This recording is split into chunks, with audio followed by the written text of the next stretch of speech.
Hello. Hello. Hi. Today we look at life at work. We talk about working conditions. And we meet this man.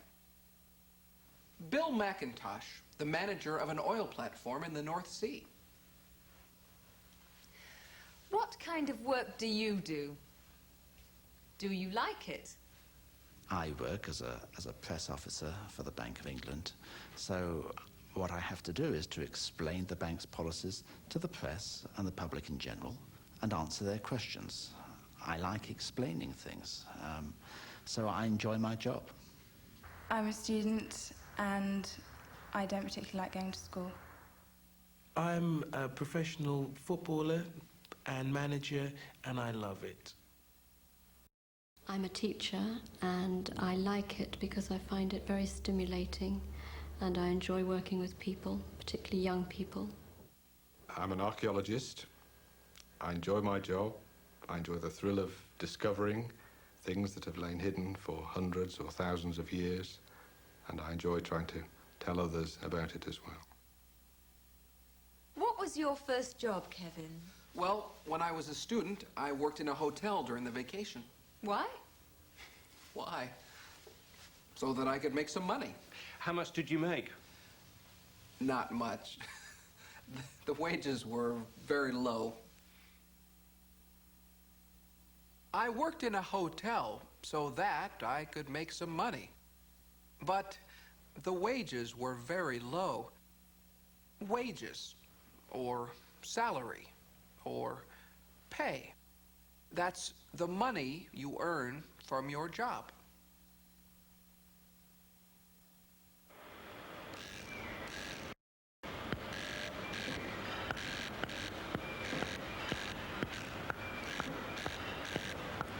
The working conditions here are terrible. Terrible. They're so bad that I intend to complain to the management. Excuse me. Really? Yes. I mean, the wages are awful. May I say something? Just a minute. We don't get any wages. Exactly. And we never get a break. We don't need a break. We're machines. We never get tired. We never go wrong. But I demand the right to have a break. But you... Let me finish, as I was saying. I demand the right to have a break.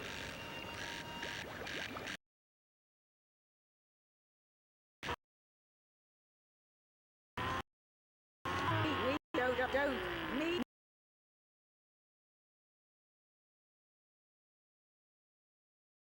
a break. And we never go wrong. I worked for 10 hours a day. I worked for so long that I never had time to do anything else, except sleep. And the meal breaks were so short that I never had time to eat anything. I was hungry all the time. And the wages were so low that I didn't save any money. Kevin worked in a hotel so that he could earn some money. That was his reason for working there. But the wages were very low. The result was he didn't save any money at all.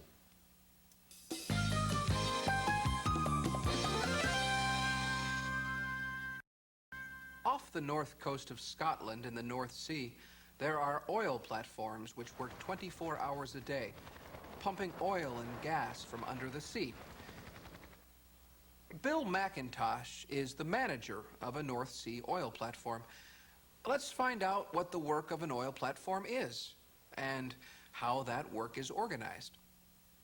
The platforms that we work from produce oil and gas, and within the platform we make the oil and gas safe. We process it just a little. We then export it, as we call it, through a pipeline to shore. Once it gets to the shore, it's then loaded on a large tanker and taken to some other part of the world.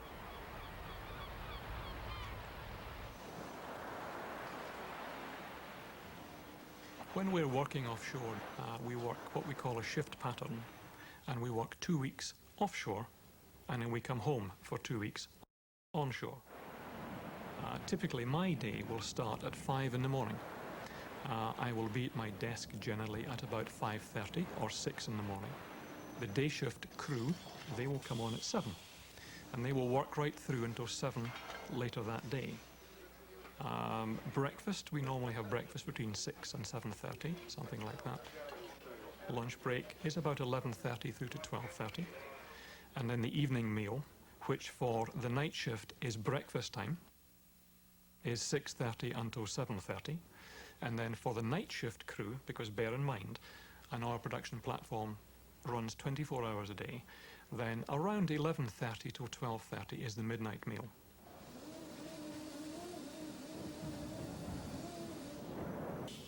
An oil production platform offshore is interesting because it's where you live as well as the place that you work. So you can't, unlike onshore, you can't drive home. So offshore, we have a gymnasium, for example, which has a multi-gym running machines and stuff like that. And we have snooker, billiards, table tennis.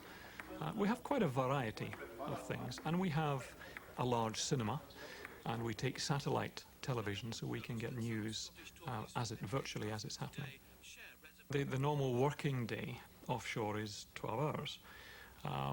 That occasionally stretches to 15 hours, but the day itself is very demanding. The work itself is quite demanding. So there is usually only 3 or 4 hours at the most after the end of the shift to occupy yourself. People tend to be in bed at 9:30 or 10 o'clock at night. We look for as much of the home comforts as we can possibly get. So the accommodation that we have is very good. But importantly, the meals, and you are working a long day. It's a minimum of a 12-hour day. We're working an 84-hour week. And the food is commensurately good. Sometimes too much food. They have to work 12 hours a day and 7 days a week. Yes, but after 2 weeks, they get 2 weeks off. Here's how Bill McIntosh described the hours of work. The work on the oil platform is done in shifts. There's the day shift, the men who work from 7 o'clock in the morning to 7 o'clock at night. And there's the night shift, the men that work through the night.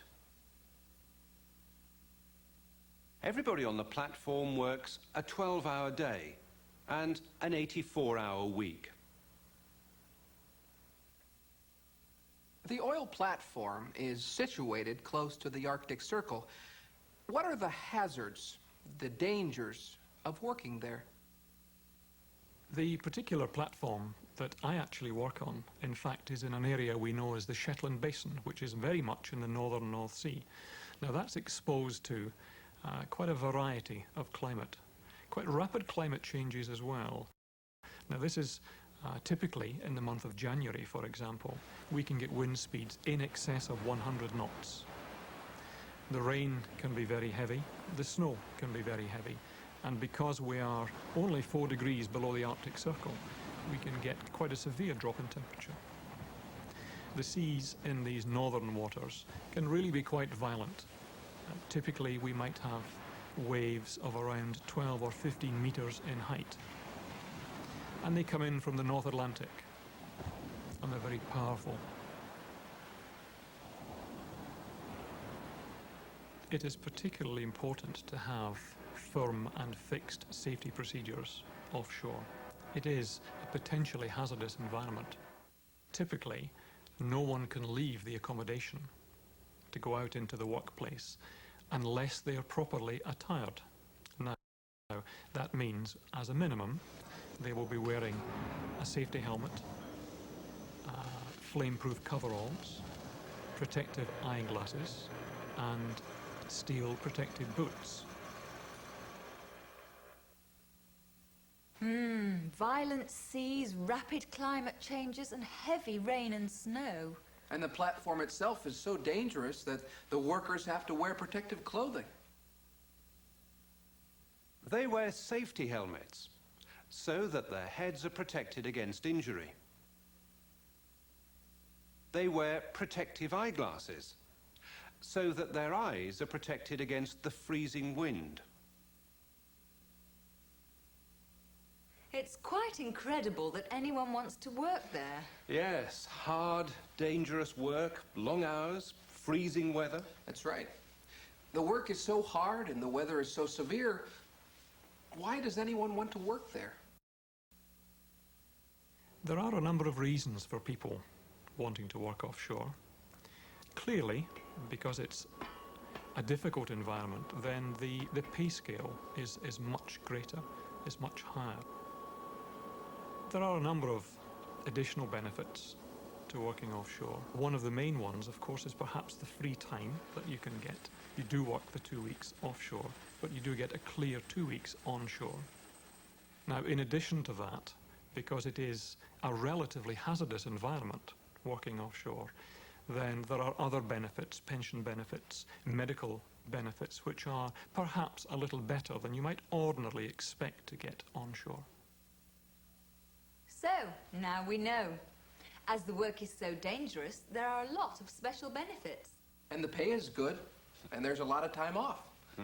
I'm afraid it doesn't attract me. No? I could see myself on one of those platforms, drilling for oil, fighting against the wind and the sea. Goodbye. Goodbye. Bye.